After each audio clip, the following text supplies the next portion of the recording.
বাবু বলছি রান্নাঘর থেকে দুটো বাটি নিয়ে আয় না মানা। কিন্তু ম্যাম দুটো বাটি কেন?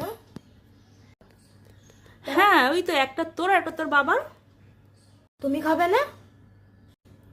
হ্যাঁ খাবো তো, আমি তো একটু অল্প করে খাবো, তোদেরকে দেবো, আমি এতে করেই খেয়ে নেবো একটুখানি অল্প, ঠিক আছে?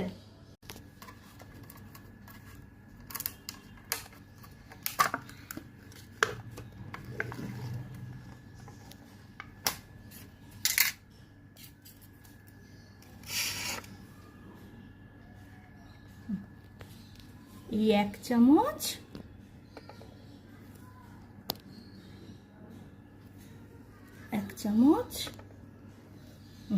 যে দিয়া এটা, এটা তুই আর তো বাবি খাবি, হ্যাঁ ঠিক আছে?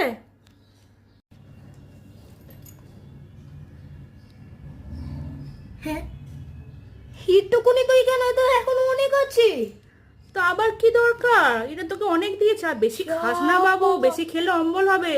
তোর বাবা তোর বেশি খেলে না অম্বল হবে, বুঝেছিস তো? এইটা খাই, এইটা অনেক, এই দেখ কত দিয়েছে, আর এইটা আমি একটু অল্প করে খেয়ে নিচ্ছি, কোনো অসুবিধা হবে না, আমার তো অত অম্বল ফম্বল হয় না। তোদের আবার এইটা থেকে বেশি খেলে না অনেক অম্বল হয়ে যাবে, ঠিক আছে? দাও শিগগিরই দাও, একদম নেবে না, দাও শিগগিরই দাও। হ্যাঁ নিজে পুরো একা খাবে, আমরা যেন কিছু খাই না, আমাদের পেটে যেন অল্প স্পেস আছে। দাও, আমাদের পেটে অনেক ভরপুর স্পেস আছে, তোমাকে খেতে হবে না, আমি পুরোটা খাবো।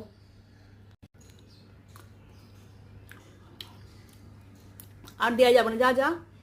এটি হচ্ছে আমুলের মিষ্টি দই। দুর্দান্ত খেতে, ইয়ামি।